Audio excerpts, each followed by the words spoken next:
తెలంగాణ కాంగ్రెస్ వ్యవహారాల కొత్త ఏఐసీసీ ఇన్ఛార్జిగా మాజీ ఎంపీ మీనాక్షి నటరాజన్ నియమితులయ్యారు. హైకమాండ్ ఈ నిర్ణయం తీసుకున్న 2 రోజుల తర్వాత ఆమె అధికారికంగా బాధ్యతలు స్వీకరించేందుకు సిద్దమవుతున్నారు. కానీ ఆమె ముందున్న ప్రయాణం అంత సాఫీగా ఉండదనే అభిప్రాయం పార్టీ వర్గాల్లో వ్యక్తమవుతోంది.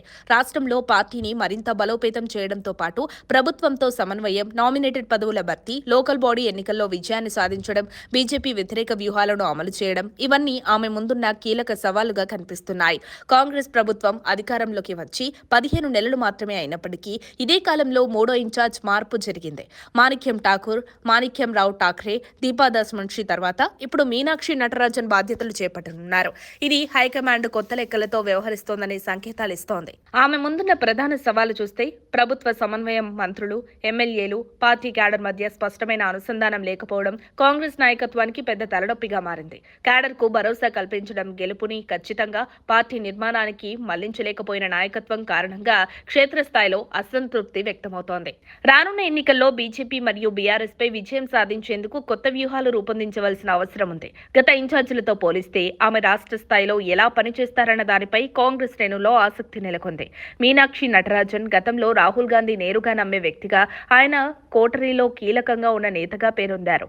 ఎన్నికల సమయంలో తెలంగాణ ఎలక్షన్ అబ్జర్వర్ గా పనిచేసిన అనుభవం కూడా ఆమెకుంది.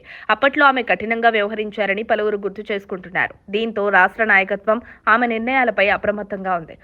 కొత్త ఇన్ఛార్జ్ వచ్చే వార్తతో పార్టీ నేతలు ఢిల్లీ స్థాయిలో సమాచారం సేకరించేందుకు ప్రయత్నిస్తున్నారు. మునుపటి ఇన్ఛార్జీలతో పోలిస్తే ఆమె గ్రౌండ్ లెవెల్పై ఎక్కువ దృష్టి పెడతారా, నాయకత్వంలో మార్పులుంటాయా వంటి ప్రశ్నలు కాంగ్రెస్ వర్గాల్లో చర్చనీయాంశమయ్యాయి. 15 నెలలుగా ప్రభుత్వం, పార్టీ మధ్య సమన్వయం సరిగ్గా లేకపోవడం, నామినేటెడ్ పోస్టులు ఇంకా కేటాయించకపోవడం వల్ల పార్టీ శ్రేణుల్లో అసంతృప్తి పెరిగింది. పార్టీని గెలిపించేందుకు పనిచేసిన నేతలకు తగిన గుర్తింపు లభించకపోవడంపై పలు విమర్శలు వినిపిస్తున్నాయి. దీనికి తోడు తెలంగాణలో కొందరు నేతలు తమ సొంత పార్టీని టార్గెట్ చేస్తూ కమెంట్స్ చేయడం కూడా పార్టీకి మైనస్ అయింది.